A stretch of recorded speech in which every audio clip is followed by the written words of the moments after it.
Come support Forge FC as they take on Toronto FC in the first leg of the Canadian Championship semi-final on Wednesday, July 10th at Tim Hortons Field. It's Hamilton versus Toronto for soccer supremacy. For tickets, go to forgefc.ca/tickets or call 905-527-FORGE.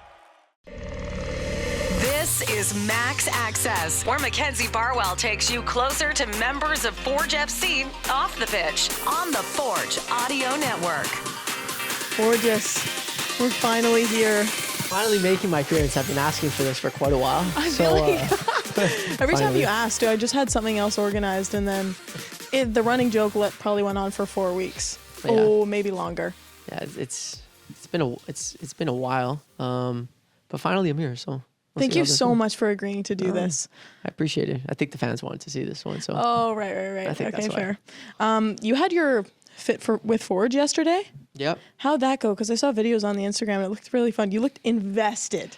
I'm gonna be honest with you. So I mean, everybody sees how the heat is right now. So it was hot, even though we were in the gym. It was still a little hot. But I've done quite a few fit with Forges, and I will say that is one of the best ones I've been a part of. Really? To be honest, the kids were very engaged. I think, obviously now after all these years and how Forge is growing in the community, I think a lot of the younger kids, they start to know who we are and start to go to the game. So the kids, a lot of them had some Forge jerseys or Forge shirts. Some of them even had the jerseys from Euro. So it was a big, I would say, soccer school. It was nice. It was nice to be a part of. Yeah, I love when they also know what's going on too, and they know who you are. So is this a matter of you going into an elementary school and then running what were you stretching? Were you working out? Yeah, it was a little bit of just kind of being active, getting fit, and obviously we started with a little bit of stretching, a little bit of exercises, and some drills, and then after let the kids play. But we finished off with, I mean, there's so many versions of this game, so many names, but it's that game where it's obviously me and Mateo were chasing around kind of like a tag, and then when you tag them, they attach to you,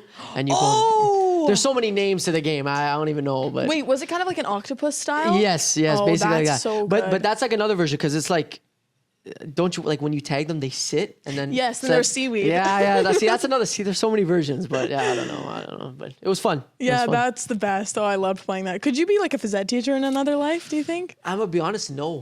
And do you one time know why? Thing, and that's okay. I'd be too serious. I'd probably slide tackle some of the kids. I mean, I know that's crazy to say, but if it's honest, that's okay. Yeah, I'm just being honest. Well, so you can be light and fun for a quick appearance, and then. But I am very competitive. I know my teammates will for sure agree to that. But I mean, if Mr. Borges wants to play octopus. If we start playing some sports and some of the kids start trash talking, I don't know. It's over. It's game over for them. It might get a little serious. Okay, let's move on to the questions now, shall we? Glad we got that out of the way. Yeah, Jesus. We've got a lot to get into, okay, as I said. Wow. So let's go way back to a warm August day in 1998 when Tristan Borges was born. Do you like having a summer birthday? I do. Weird fact about me, I actually kind of prefer the winter more than the summer. Yeah, maybe I might get trolled for this. No way. Why? I do. Okay, when I say this, I don't mean obviously the summer, the beach, the pools, obviously that's amazing. But when it's like this, I can't. I hate it. I walk outside, I'm sweating. I'm in nice clothes, whatever it is, I'm sweating.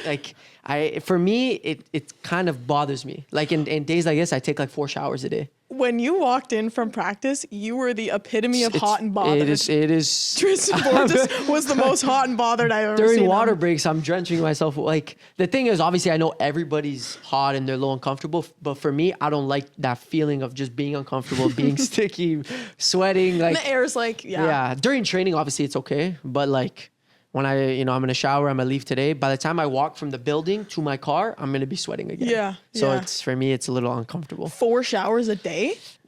Seriously. Okay, showered this morning, just showered after training. By the time I get home, probably shower when I get home. Depending on what I do for the rest of the day, I'll shower before I go to bed. Okay. So it's now I'm not doing that every day. That's ridiculous. But when it's 35 degrees outside and it's humid, I'm not judging. I respect it. It's frustrating. So better than the opposite extreme. I fear. Yeah, when it's freezing cold. Or you don't shower at all. Sorry, bad joke. Okay, what do you do in the winter? Hygiene is important. Hygiene. Okay. Sorry.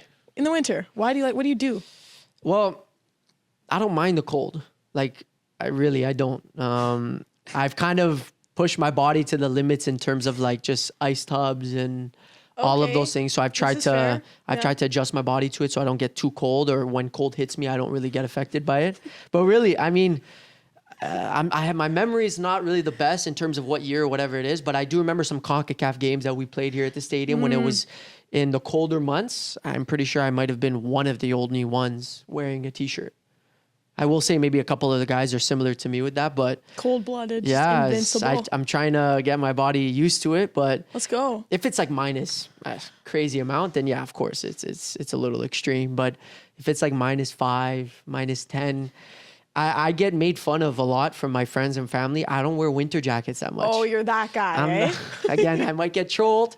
Your mom definitely just thought you were. Yes, honestly, I was that kid when I was really young. My mom used to really yell at me because I would just run out of the house during wintertime, and I would go to school, and yeah, I would forget a toque, I would forget my gloves, I would forget my snow pants, my jacket. You're like, Mom, the cold doesn't faze me. Yeah. I mean, I used to get yelled at a lot, but. Well, that's surprising to me considering you're Portuguese, right? Yeah, so, that's very true. And you have a European passport. Yes. What are some of your favorite Portuguese traditions? Traditions? We're going to talk about or there's food, some, like, it could be anything. Is there something that you do, like, with your family, or... Because surely it's not hanging out in the snow and making snow angels. Honestly, it's not too much. I mean, obviously, we do have a lot of, we'll say, Portuguese foods. That's something big in the Portuguese household. My mother is very big on baking and cooking and all of that. A lot of my teammates know that. Eddie knows that a lot too. He's kind of getting his Portuguese heritage in a little bit. I think his wife is Portuguese, so he has a little bit of a thought process of knowing how Portuguese think and then what we do. He's integrated. Exactly. Okay, fair. But honestly, other than that, I've only been back to where my parents are from, which is the islands, one time, and it was when I was really, really young. Anybody that knows me, I have a very bad memory, so I don't remember too much from it. Like 3 times already. It's true. It's that bad, It's bad. It really is bad. This guy's a goldfish. But I do remember. I do remember when I was young, when I did go back to the where my parents were from. I just remember a dog back then. I was really close with a small little dog. That's all. It's really weird, but that's something I vividly remember. Was it just like out in the wild? No. It was like some ants had a dog there, and I was really young. I was small. I do have pictures. And he still is in your heart. He's still in my. I'm a big dog person, so yeah. Okay. I mean, that's a good memory to hold on to, though. Exactly. So you went to the islands that your parents were born in. Okay. Yes. What other places or European locations have been your favorite? I've been to a good amount. If you can remember. No.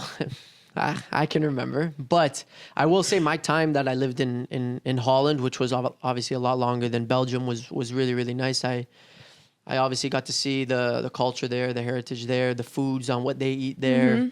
And just obviously to meet a lot of new people. Yeah. And learning the language was something tough for me. I had a teacher there it was me and all the other foreign guys, the guys that weren't there from Holland that came. I had a couple teammates from Slovenia, one from Norway, one from Greece. So it was like all a class in session. Yes, you sit down and she's like, yeah. It was actually, now that I think about it, when I first went there at under 19 team, we actually had a lot of players that were from other countries. Now that I think about it, how did you guys communicate? Yeah, I mean English, speaking English. That was the number one way. And I will say, give them a lot of credit. They spoke almost perfect English. Okay. And one of my good friends, his name was Dennis. His English was very, very good, and he was a comedy guy. So Dennis, shout out, man. Dennis, doing great things. So. Okay, let's move on to your youth soccer days now. Ooh, okay. Back in the day, Vaughan SC.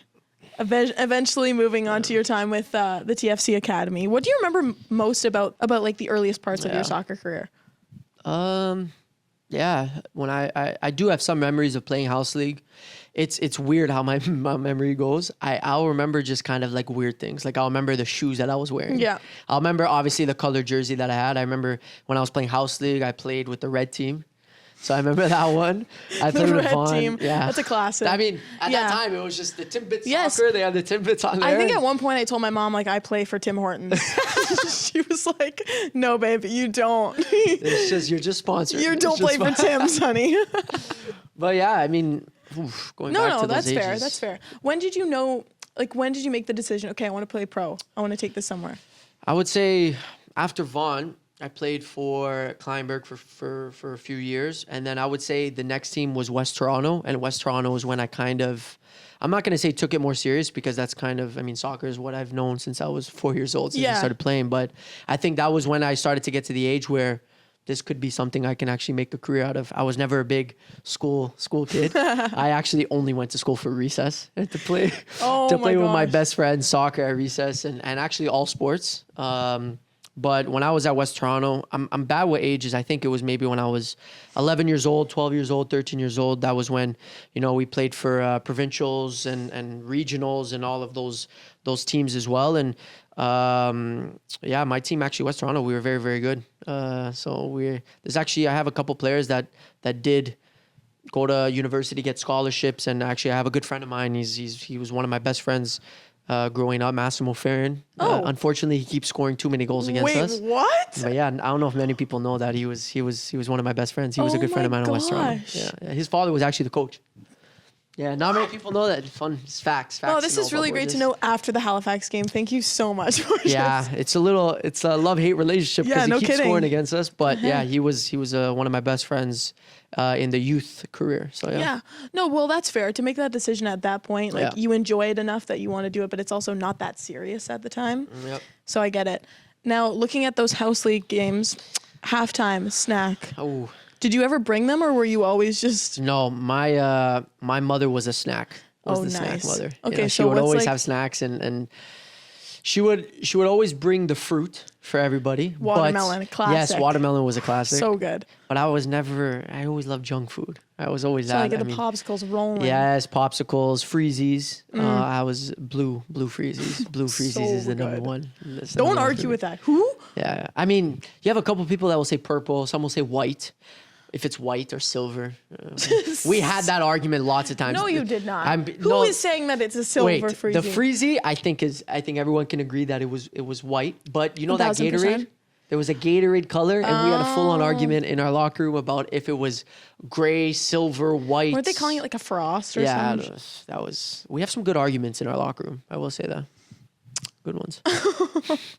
Okay, well, so I guess we can't really choose. It was just sugar. Oh, actually, see again, my memory is getting tested. Yeah, was sandwiches. I love sandwiches. Even to this day, I love a sandwich.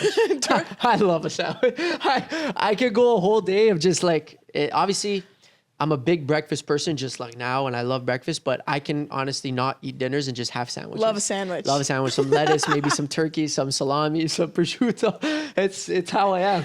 We're talking breakfast, lunch, and dinner. Yes. But I am a big breakfast person. That's another fun fact about Borges. Okay. I'm a big breakfast. Like that's my meal I have before games.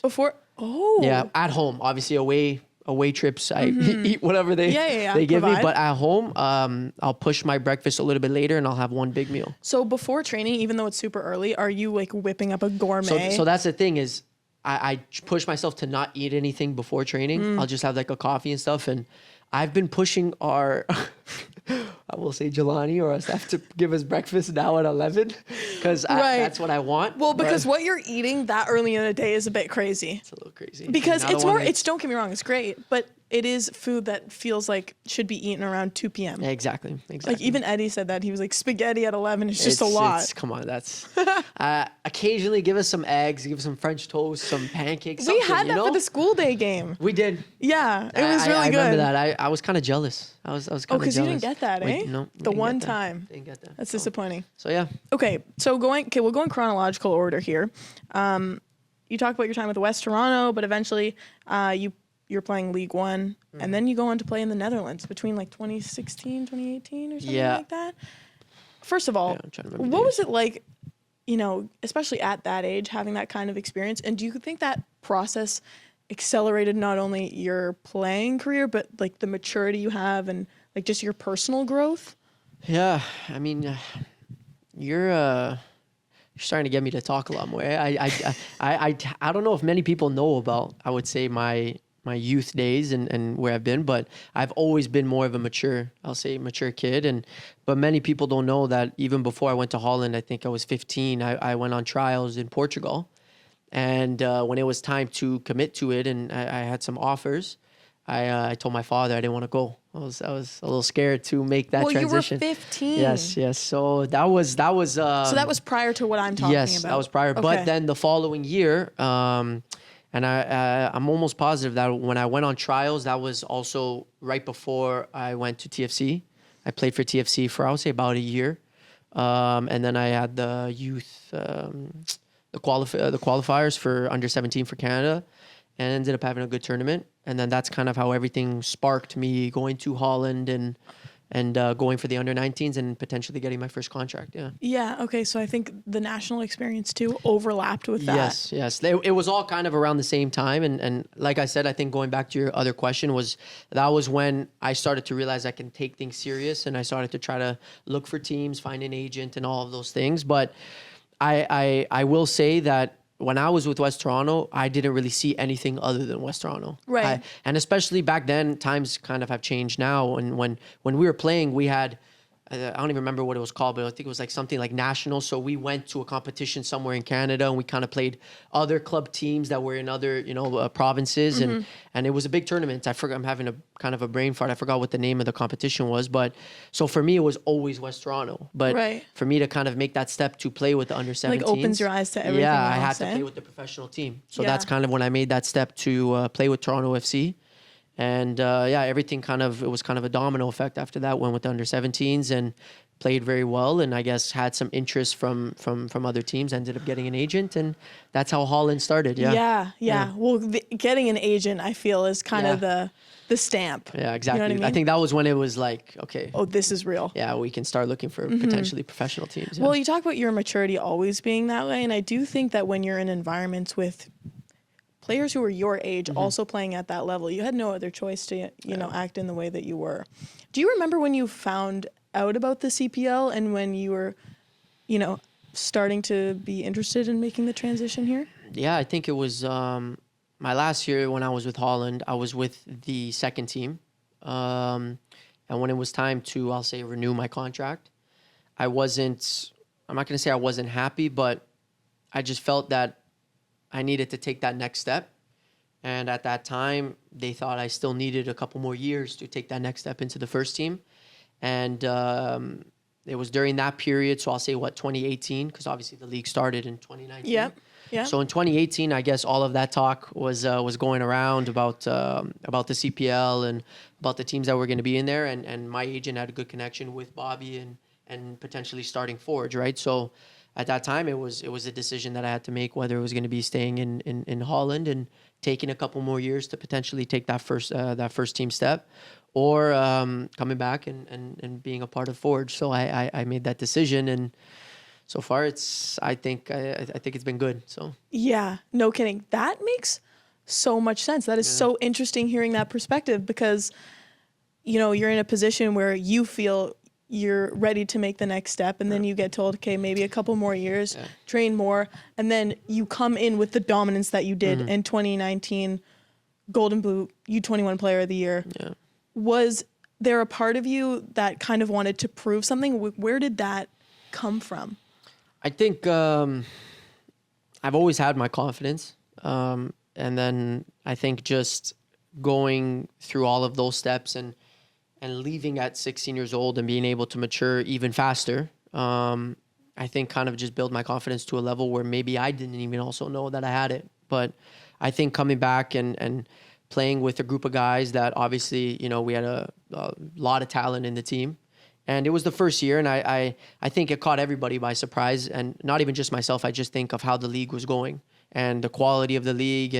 And for me, it was just kind of building on that confidence. I started well in the beginning, and I think I kind of just had that thought process where, okay, this could be something where I can, potentially, just do as good as what I did. And I was still young at that time. I was still 20, obviously getting the under 21. I was like 20 or 21, and for me, it was having good teammates. That was when I kind of, built that relationship with Bex and kind of having him a little bit as a mentor as well, and kind of giving me that freedom and that confidence to just be free on the field and be able to, do what I need to do. And obviously having a lot of confidence from coach as well. That was big. And I think I had a little bit of an advantage where everybody was new, right, in the league. And I think having that fresh start and that good start kind of gave me that confidence for the rest of the year. Mm-hmm. You just answered two of the questions I wanted to get to there.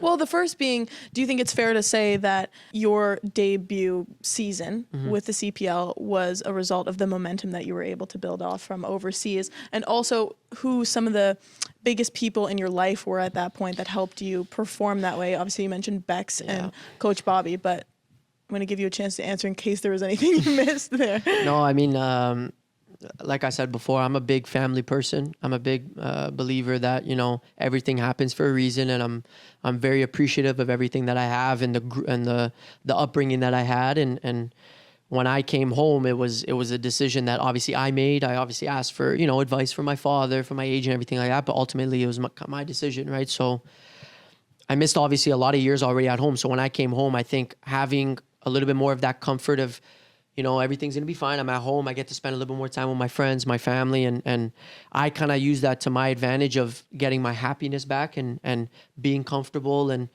yeah, I mean, I don't want to like put all of the, I'm not going to say like the success to everyone else, because at the end of the day, I know I'm the one, because I say this a lot and everybody says, no, you're the one that was there, this and that, right? But you know, if you don't have the right people around you, you don't have the people supporting you and giving you that confidence, it's tough to overcome. And I think starting that season, having teammates believe in the quality that I had, the coach obviously, and obviously my family supporting me, it made it a little bit easier to kind of have the season that I had. And, you know, and that was technically my first season playing professional, right? So it was, which is crazy to think, I guess. Yeah, it was honestly, it was a big step. I didn't know what to expect myself, right? But at that time, I did know a lot of people around the league, a lot of players that I either played with or played against. So it was having that familiarity and understanding that the quality I have, it's something that, you know, I should be confident in and just push forward. Right. I imagine after a year with this team like that under your belt, you're feeling good by that time. Yeah.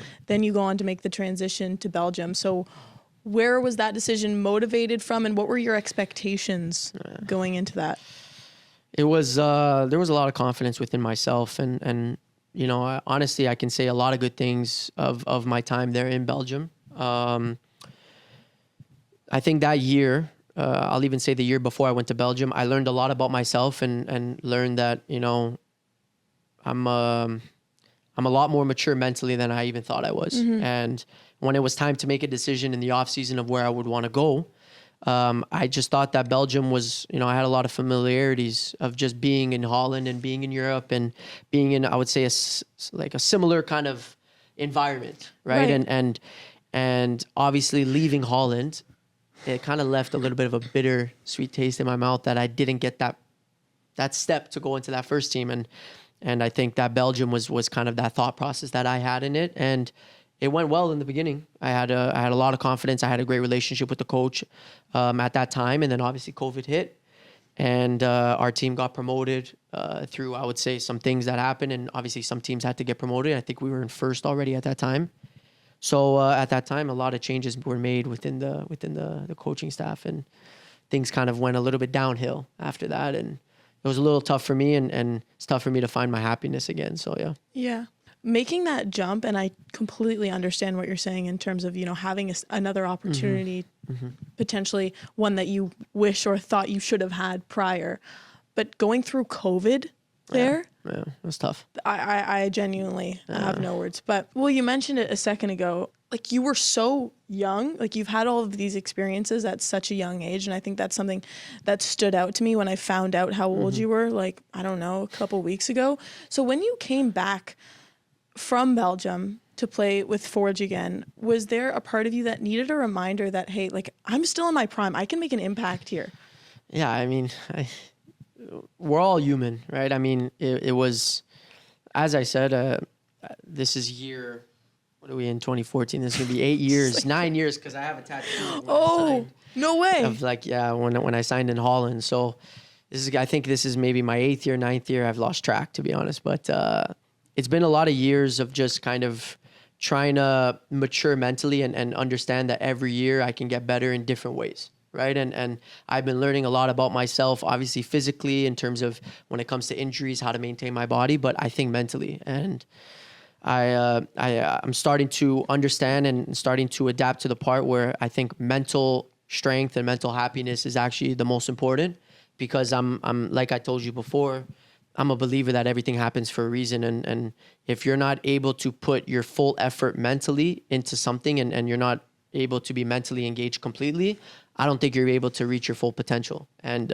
obviously you go through ups and downs. You know, you're obviously not going to be at your peak performance, but if your mental state is where it could be and where you want it to be, I think you're able to get through the ups and downs. And since I've been back from Belgium, you know, I've had a lot of great memories from Forge, and you know, I'm hoping that there's even more to come, right? And I think all of the fans know it, but for me, it's I've always tried to at least put the team first and understanding that winning is the most important thing. I've always wanted to be a part of a team that wins, and I've been very fortunate to be a part of this team and what we've been able to do. But I've been learning a lot about myself these years, and I've tried to take the approach of trying to stay as mentally stable as I can and not get too high and not get too low, and hopefully the rest will follow. Yeah, absolutely. Borges, thank you. I don't explain that a lot too. There's not many people that I talk about that part, but starting to open up a little bit about it more. No, and I appreciate that. I know that there's a lot of players, you know, especially around the world. It could be anywhere, but I know, you know, just knowing a lot of players that I've had conversations with personally, it's tough, and not many people have that confidence to talk about it or to express it and to understand that it's okay to go through the ups and downs. 100%. And I think that goes back to one of the questions we had earlier, or one of the conversations we had earlier on in the season, when you said, well, I had just told you, you look great, you're playing really well, but you also just like look really happy off the field. And you said, I went through a lot in 2023, for example, with the injuries, and I think that would have made an impact on your mental state as well. But I think it shows, like the mental strength translating on the field absolutely shows. So everything you're saying is making complete sense here. Man. I'm not going to keep you here for too much longer. No, okay? I don't mind this. I can sit here for hours. We're getting on the longer end here. I got a couple rapid fire questions for you, and then you're free to go. Okay, go. Okay, this is this or that. Okay. Stay in or go out? Stay in. Wow, that was really rapid fire. Stay in. Okay. Morning or night? Like, are you a night hawk or morning bird? Morning. Yeah, hence the breakfast. Yeah, makes sense. Morning. If you could travel back in time or into the future, I'd go back in time. Yeah, I'm scared of the future. Exactly. I actually, me and Noah had a conversation about that the other day. Really? What did he say? He gave me a different perspective of it, where it's like, I didn't really think about that being scared part, but when you actually think about it, it's scary. Yeah, because you don't know what you're. Yeah. I mean, you can be as positive as you can. Be like, no, I'm gonna push myself to be this, but you realistically never know what your future is, right? So that's kind of scary. So were you arguing future first, and then I was a little bit where I was like, I mean, whenever you ask these questions, you'd be like, oh, if I went into the future, I would predict this stock and I'd put my money, I'd become a millionaire. Yeah, those are like the easy ones. But then when you look at it, you're like, maybe this like, happens and this, and you're like, okay, gotta take a little back, you know? Yeah. But I would say pass. Vintage or designer? Ooh. Clothing. Ooh. This is tough. That's tough. I mean, I have my moments with both. Mm-hmm. I mean, I will say designer. Because I knew it.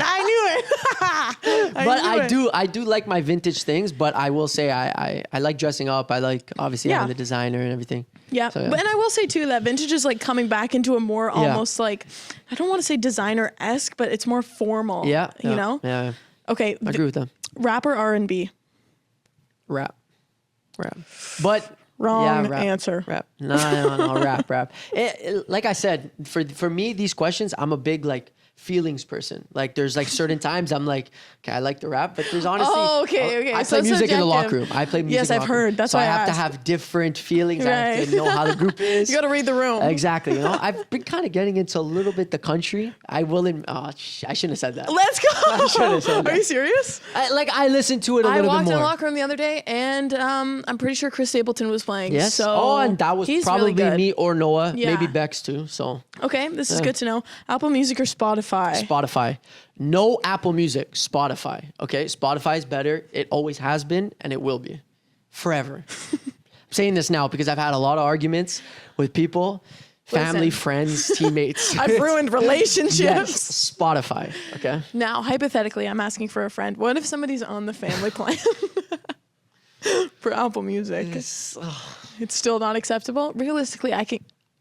No. I mean, of course, it's acceptable, but I know. Do you know what's crazy? It's gotten to the point where I literally go on Spotify to find new music and then go back, find it on Apple Music, add it to my playlist. Hey, honestly, there's too many platforms now, though. It's ridiculous. It's too many We platforms. should just go back to YouTube Music. Honestly, DVD, cassettes, just... Not that far for me, personally. Sorry. Text or call? What do you prefer? Call. Oh, yeah, call. Yeah? Do you not respond to texts? Are you bad at that? No. I do, but I am a big call, FaceTime kind of person. Yeah. Really, like, I mean... I'm big on Yeah. FaceTime, actually, now that you say that. Yeah. I'm a big call person. Like, somebody will text me, and I'll answer that text with a call. Yes. Some people don't like that. Some of my friends don't like that. But a lot of You're people like, hey, have what's up? Oh, I just wanted to respond to what you said. it's like, why didn't you just text me? I'm like, oh, I'm either Sorry. driving, and you know what? Maybe I'm just lazy. Maybe I don't want to text. I'll just call you. How do you feel about voice memos? I'm not that big. Like, Because I feel like that could be a good middle ground for you. but the thing is people do the voice memos on WhatsApp. I'm not that big on WhatsApp. I'm not a big WhatsApp girl either. But okay, maybe I don't want to be made fun of here, but I swear that little microphone on the when you send messages, iMessage, Yeah. it doesn't send as like your voice. It just goes as the right. So sometimes when I'm sending it, people are talking in the background and words are just It's thrown voice to text. Oh. You're so right. The microphone is voice to text. However, there's another icon with like a little audio emoji. Yeah, I see. And that's the This is I mean, I'm good on technology, but man. I'm That not was really. that was really funny. You sounded like my grandpa. I know I'm No, gonna but get. when I click the microphone, it makes it starts You using. know, I'm not even kidding. Do you know how many times I've gotten frustrated with my phone for that? Because I'm like, I swear there's something where it's my voice, and every time I press the button, No, I'll it show just you. goes- yeah, okay, I'll gotta show me, you because you're doing it wrong. But I've made that mistake before. Okay, yeah, this is bad. Getting aged. As I was just talking about you being so young yes, and all yes, this. yes. I'm old. I I'm take old it at back. heart, though. I'm old at heart. New shoes or new clothes? Shoes. I'm a big shoes person. Yeah. Really? Wait, when you say new shoes, like you're saying, like, do I prefer to buy new shoes? No, or like new if you clothes? could get gifted, sure, like new shoes or new clothes. I thought you were Yeah, gonna say no. clothes. I'm gonna say new clothes, and the reason is I'm very picky with my shoes. I don't like it when people buy me shoes. Oh, You know, I okay. try to have either different shoes or shoes that like I've had a lot of times. This is something weird. My mom and everything, they think they know my style, and I'll I'll buy a new pair of shoes. I'll wear it on game day, whatever it is, and be like, I would have never expected you to buy that. And I'm like, well. try But new does it things. work? Of course it works. Yeah. Have you seen my style? Okay, well, it's pretty good. I was just gonna Come say, on. My there's game day probably fits. I mean, I try to stay away from the game day fits, but when they do catch me, I mean, my fits are fire. Oh, you're so. like stop. No, don't do that. Don't do that. That's not me. That is not me. That is not me. Don't put that narrative. I'm sorry. That's not me. That's a false allegation. But I do like fashion. I try to. There's a little more flexibility with clothing, so Yeah. With the Okay. clothes, I'll make it work. like I was gonna say, for sure you're a shoe guy if you're rocking these New Exactly, Balances. Just I start trends. Nobody had these. I start trends. Hey, it is. I mean, I'm not gonna say who, but there's been people that have worn these after me, and nobody's worn In the these locker room. In the locker room. See, so Don't your feet overheat in those? yeah. I mean, it's not that bad. Not a big sweat person on my feet, to be honest with you. So We don't need to get into that. But I'm not gonna get into that. We're gonna wrap up the episode. Yes. Thank you so much, Borges. This was Class. arguably top two That's what I like to hear. access See? episodes for me, and in length probably takes the cake. Yeah, see. But I felt like it went by fast. But it was good. Good conversation. This is nice. This is what our team needs. Some of the guys, they need to come here. They need to talk, express themselves a little bit. Like, I'm not like this outside of here. I'm very, to myself and everything. But I have been trying to, Well, you're doing a great job. open up a little bit and speak Yeah. about certain things. So yeah. Well, even last year, I feel like this conversation probably wouldn't have. We probably wouldn't have had it. Yeah. Look where we are now. Yeah. You were pretty much begging to come on Max Access. I mean, I think I deserved it. So yeah. Dan has his hand on the record button. It's gonna die. Okay. Okay, and we're done. Boom. Thanks for listening to Max Access on the Forge Audio Network. If you like what you heard, please like, follow, subscribe, comment, and share.